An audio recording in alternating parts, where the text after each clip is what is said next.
Hey everybody, JB Vlogs here, also known as the JB family now. Today is September 11th, and 20 years ago from today, a very, very horrible and tragic event happened in this country's history. The event that happened on this very day 20 years ago is now known as the 9/11, a terrorist attack led by the leader named Osama bin Laden in New York City. Led a whole terrorist attack where he sent 2 planes into the Twin Towers. A lot of people lost their lives that day. So this is my way of paying respects to the people who lost their lives today, and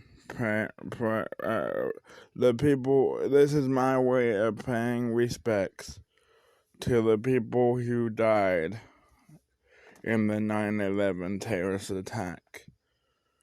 So before we start, I want to say this event was horrible, and I am so sorry for the people who lost a loved one today.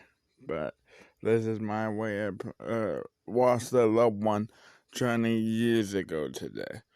So this is my way of paying respects to that.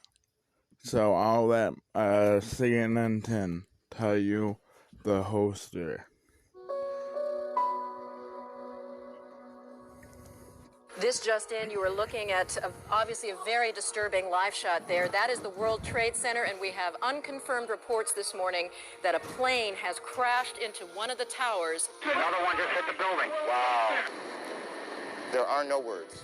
It appears that something hit the Pentagon on the outside of the 5th corridor. We have a report now that a large plane crashed this morning north of the Somerset County Airport, which is in western Pennsylvania. It all started at 8:45 on a clear Tuesday morning. We had a live camera up on what looked like a smoking slash across one of the World Trade Center towers. A passenger plane had flown into it, and I remember some of us here at CNN thinking this was some sort of freak event. Then a second plane flew into the other tower. That was at 9:03 a.m., and at that point there was this deepening dread in everyone. Something was wrong in a way we'd never seen before. Airports, bridges, tunnels in New York and New Jersey shut down. Within 30 minutes, President George W. Bush said we were under an apparent terrorist attack.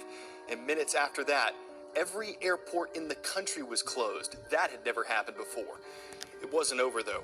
At 9:43 a.m., a third passenger jet crashed into the Pentagon. Dark smoke rolled up from that part of that huge building. All eyes and many cameras were on that and the 2 burning towers in New York.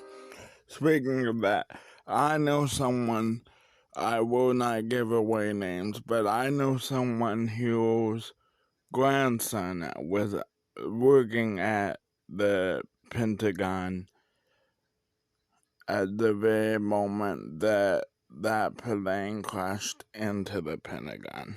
But let's continue the video. And as all of us watched at 10:05, one of those towers gave way where it was smoking, the top part crushing down on the rest of it and sending up debris in boiling gray clouds. 5 minutes later, part of the Pentagon collapsed, and a 4th hijacked jet crashed in a rural part of Pennsylvania. The White House, the United Nations, the state and justice departments, the World Bank, all evacuated. America-bound Atlantic flights were rerouted to Canada, and the second Trade Center tower came down at 10:28. So many closings, evacuations, shutdowns. Except for emergency response teams, the heroes of 9/11, the country virtually stopped what it was doing and gathered around TV screens. The president appeared just after 1 p.m. and asked Americans to pray, and there wasn't much else we could do. The destruction was more or less done around 10:30. It was less than 2 hours from the first crash, but the change it inflicted was immeasurable. More Americans were killed on September 11, 2001 than on the Japanese attack on Pearl Harbor in 1941. And when President Bush addressed the nation that night at 8:30, his tone was one of sympathy, resolve, and warning to anyone who'd planned or supported the attacks. We will make no distinction between the terrorists who committed these acts and those who harbor them. In the difficult days that followed, we learned that the Al-Qaeda terrorist group, led by Osama bin Laden, was responsible for all of this. And America's attention and anger turned to Afghanistan, whose Taliban leaders were giving Al-Qaeda. This Saturday will mark exactly 20 years since those terrorist attacks were carried out, and a number of events are being planned across America to remember the 2,977 lives that were lost. In the days immediately following the attacks, President George W. Bush declared September 14th as a national day of prayer and remembrance for the victims.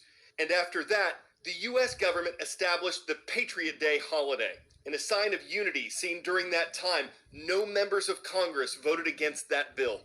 Patriot Day has been observed every September 11th since 2002. This year, there will be live TV coverage of memorial ceremonies. Moments of silence will be observed. Prayer services and commemorative events will be held across the United States, and readings will be made naming the thousands of victims, including the hundreds of firefighters, police officers, Port Authority officers, and other emergency officials who lost their lives while trying to save others. Special events are being planned at the 3 sites where the hijacked planes were crashed: Ground Zero in New York City, the Pentagon in Arlington, Virginia, and the field outside Shanksville, Pennsylvania. President Joe Biden and First Lady Jill Biden are planning to attend these 3 ceremonies, and while we don't know yet if the president is scheduled to speak at one or more of these events, an address from former President George W. Bush has been planned in Shanksville, where United Flight 93 was crashed 20 years ago. That morning in 2001, President Bush was visiting an elementary school. He was in a 2nd grade classroom when he was told the nation was under attack.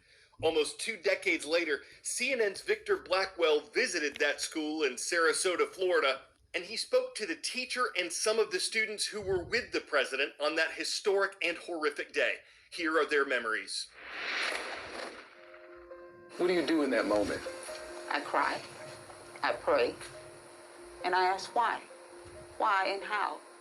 I really needed a moment. We never really see her cry, and it's like something definitely impacted her more than what we know, what was going on. It was deeper than what we seen. We knew Ms. Daniels as loving, caring. It's a really different take from our teacher. It's kind of jarring. I mean, we've never seen her like this. How long was your moment? It could have been 2 minutes, it could have been 3 minutes, but I knew I had to get back to my kids. Okay. So I didn't want them to think that they had done something wrong. So I had to let them know it was not their fault. Something in the way that you presented it to us, like, allowed me to understand that, like, the human side of it, that, like, I am not a person right now. Like, he's got something he has to do. People are leave, and that's okay, and it's not our fault. And I think after that, that's when, they cut on the TV for us. To those Americans who are looking at these horrific pictures. And then it all came together, like I grasped this, it was.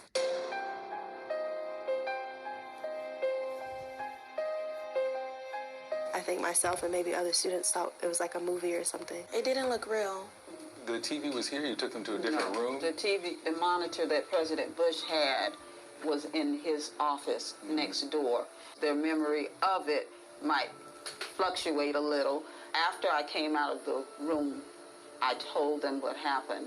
The pictures and the images that they saw, they might have seen them when that door was open, but the TV never came in here. I was very careful about how much I exposed them to and what I said to them. That was the first day I learned the word terrorist, too. Yeah.